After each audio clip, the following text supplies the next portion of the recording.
Swamiji, what is a mantra? A mantra, in a sense, you can say that any word repetition is a mantra. The highest mantra is Om. Om doesn't sound like Om, but in fact it's a sound that helps to put you in tune with that. So certain mantras help to overcome, because we are a part of sound. When you can pronounce a mantra correctly, then you can achieve certain effects.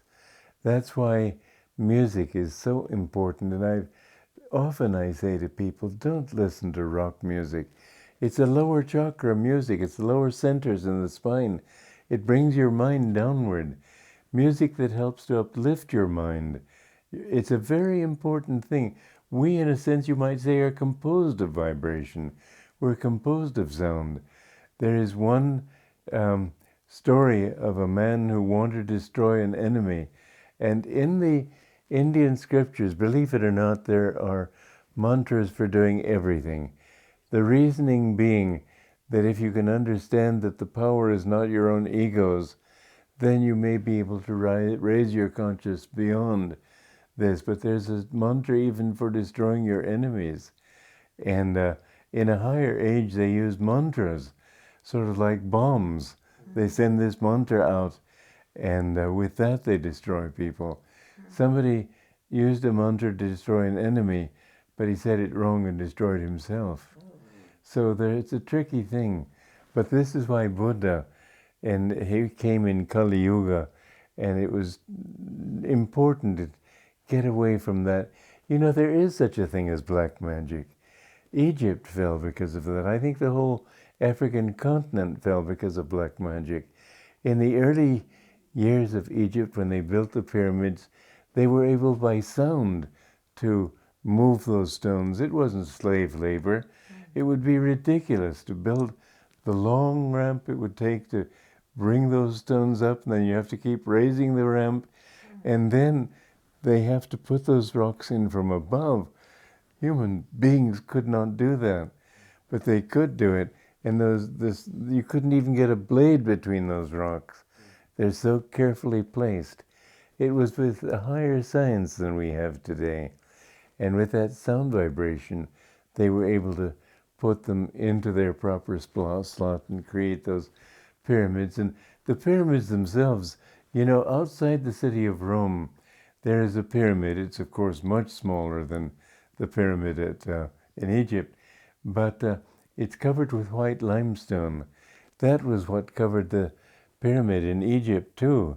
Then they built the city of Cairo with that limestone and stripped it. Now it just looks like a pile of stones.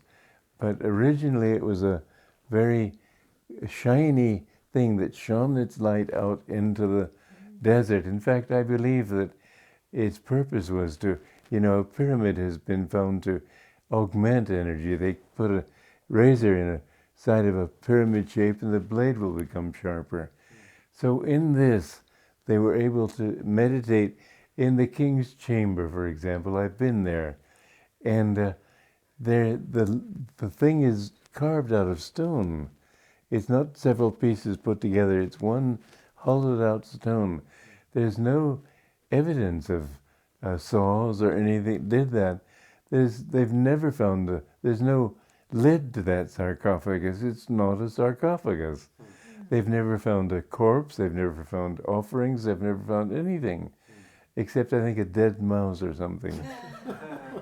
And what it was these priests would lie there in this pyramid, and they would go breathless, and they would send out blessings to the whole world. And the pyramid, another thing that's very interesting, is that I can't justify this logically, but I've read it again and again, that it is exact, physically, the geological center of this world. How they can figure that out, I honestly don't know, but that's what I've read. At any rate, this was built there in order to be a blessing to the world. Well, that ability they began to lose, and finally they used it just for magic. And finally they turned it, as the age became darker and darker, they turned it to black magic. So Buddha saw this tendency, and he said to get rid of the karma kanda, which is to say, that aspect of the Vedas which teaches you doing certain things and then you get certain blessings and so on. And he said, perfect your own character. But in higher ages, they know much more and he could teach much more. Even as now we can teach yoga, which in those days they could not. So with the advance of mankind today, they're coming more and more to understand this power of sound. In a mantra, for instance, the Gayatri mantra is the main mantra of the Vedas. And this mantra, I was taught it by a Brahmin in Delhi many years ago. Om Bhur Bhuvaha Swaha Om Tat Savitur Varaniyam Bhargo Devasya Dhimahi Dhiyo Yona Prachodayat Om. And if you say that with concentration and with power, it helps to raise your vibrations. This is why it's called the main mantra of the Vedas. And then they have other mantras. The mantra of the Srimad Bhagavatam is Om Namo Bhagavate Vasudevaya. And these sounds have a beneficial effect on the nervous system. There's a mantra that they teach for getting rid of delusion, and its literal meaning is not particularly meaningful, but the power of it is Om Trayambakam Yajamahe Sagandim Pushtivaranam Urvarukam Eva Bandhanam Mrityor Mokshiyamamritat Swaha. And this has that power to get rid of obstacles, to get rid of difficulties in yourself. So this is mantra. So it's not so much that the words have particular meanings or that the whole It's the power of the sounds. Yes. Does that also mean that we should be careful what words we say? Well, we should indeed, and especially if you say them with meaning. Never say such things as God damn you or something. Actually, any negative energy you send out comes back to you. Any energy that you put out, this is the law of karma. It comes from your center, it has to go back to your center. And so any harm that you do comes back to you. It's not as if there was some judge up there saying you did this, therefore you have to do that. You attract it because you did put out that kind of energy. Therefore it's very important to speak the truth always, to speak kindly always, to have love when you speak, the way you speak. Some people will say, I love you, meaning I hate you. That vibration of hatred is much more powerful than just those words which are sarcastic. So speak with meaning. It's very important to speak the truth always. And the truth is different from facts. For example, if you're dying in a hospital and somebody comes to you and says, gosh, I've never seen you look so terrible. That's the truth, that's a fact. But it's not the higher truth. The higher truth is that you can't look horrible, you're a part of God.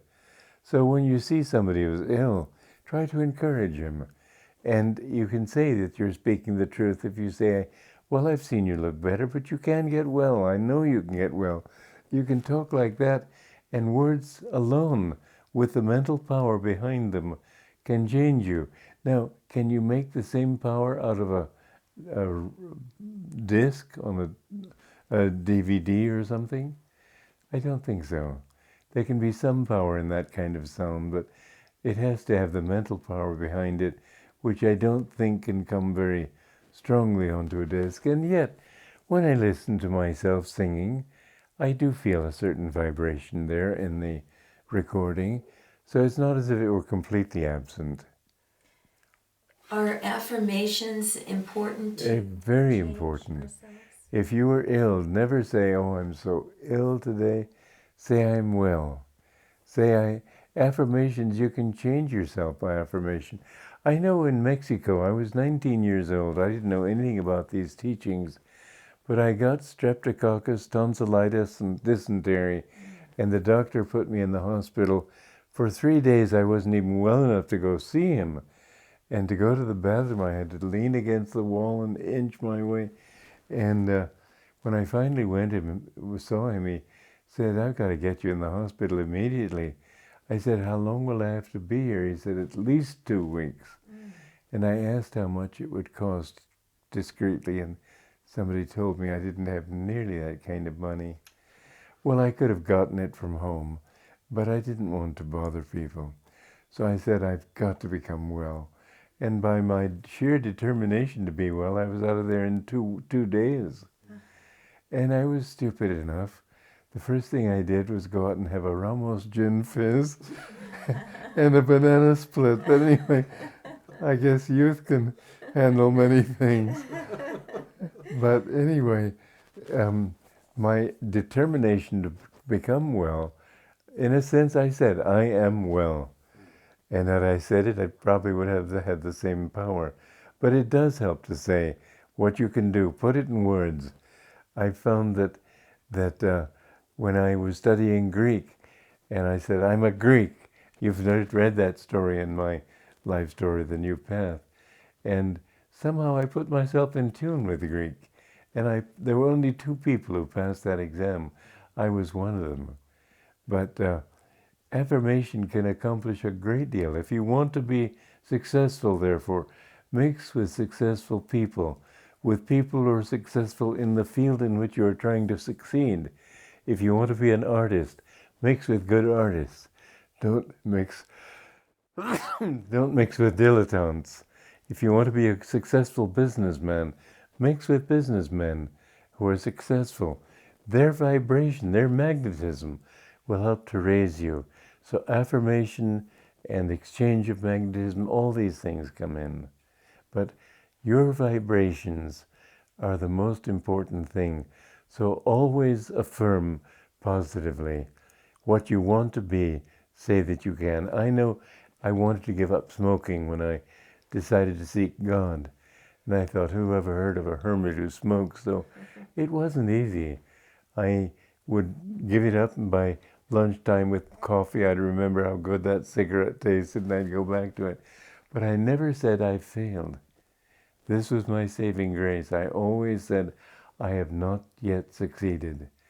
And so it was always an affirmation of potential success. After a year, I was able to give it up and never even think about it again. So always affirm success.